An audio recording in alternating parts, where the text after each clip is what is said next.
Just incredible. Bernie Sanders last night in New York City. Bernie has added one more iconic moment to this campaign. I remember him standing on the back of the pickup truck in New Hampshire. I have two more. Celebrity crush. Joy. We asked.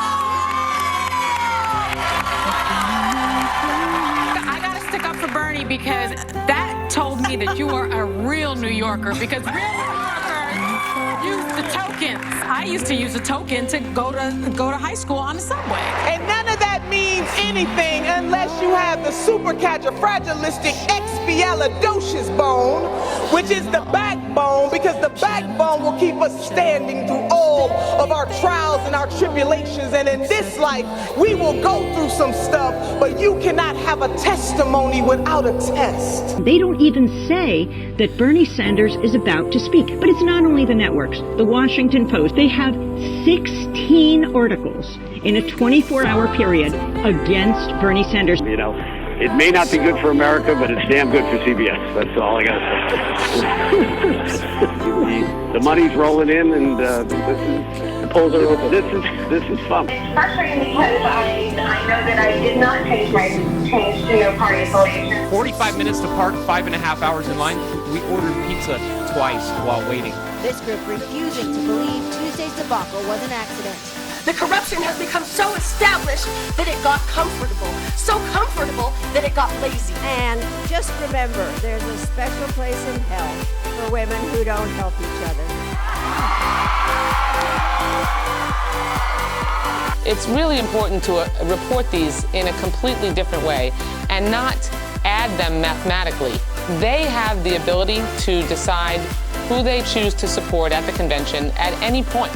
Combining them at each phase of this contest is really not an accurate picture of the way this works. If you remember in 2008, there were superdelegates through the primary who did change their minds. They select somebody by 12 percentage points and end up letting the other candidate who lost by 12 percentage points win the most delegates.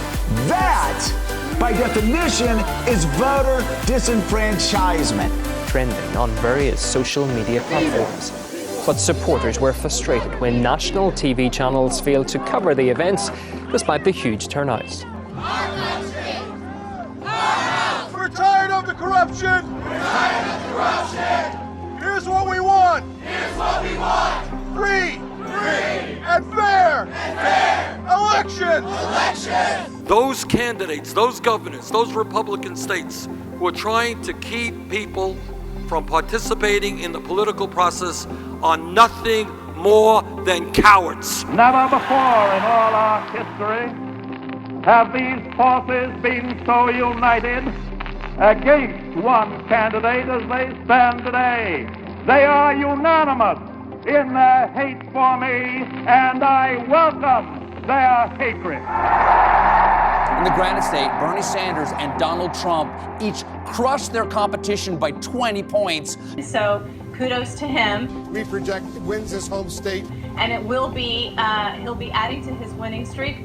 But look at this, Bernie Sanders is ahead of Hillary Clinton. Speaking of Oklahoma, we have a second call. In Minnesota, Bernie Sanders picks up another win tonight. A winning streak is not what wins.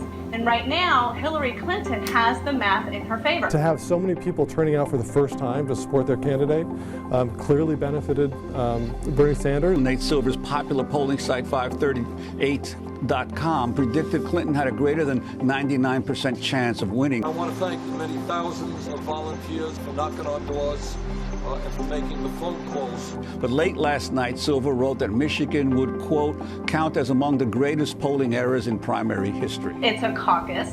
It's in the West. So again, tailor-made for Bernie Sanders. It's a majority white state. Details coming from Hawaii and in Alaska, he won more than 80%. This was not a surprise. 35,000 Americans living overseas in more than 170 countries. It's my duty as an American. It was my first time voting, actually. I'm very happy. I voted for Bernie Sanders. It's on us. Sanders winning Wisconsin by double digits with 56% of the vote. You've been on the campaign trail with Bernie Sanders quite a bit. What do you get from that? I really want to be on the right side of history, and this is a shot that we're not going to have again in my lifetime. They're very passionate and very principled, and but isn't that crazy? So why would we think they're going to come out now for her? Right? Chained to a black lady fighting for segregation of education in Chicago and getting arrested. Remember when back then people were getting killed when he was still on the battlefield, and so that's our job as black men to stand up and get that message out. This is a white guy for black men for Bernie. You gotta run. As we're just hanging out in New York, in Brooklyn. For Bernie. Okay, I was just trying to say. And you put him against Trump any day of the week, and he will mop the floor with him. And always, any rich kid in New York is always running away from a Brooklyn kid. Well, that may be the race we ultimately have. We'll have to see, Mark Ruffalo. Shame on you, Hillary.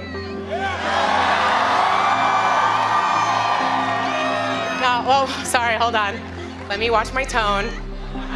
So I will say with a smile on my face that I'm excited about the fact that I don't have to vote against someone, that I get to vote for someone. From Strong Island to Staten Island, Queens to the Boogie Down, BK, Manhattan. We need you, New Yorkers. Don't be just liking this online. You got to get in line. It's time to vote, show up, represent. If we stand up, fight back, we can do a lot better. That's why I'm running for president.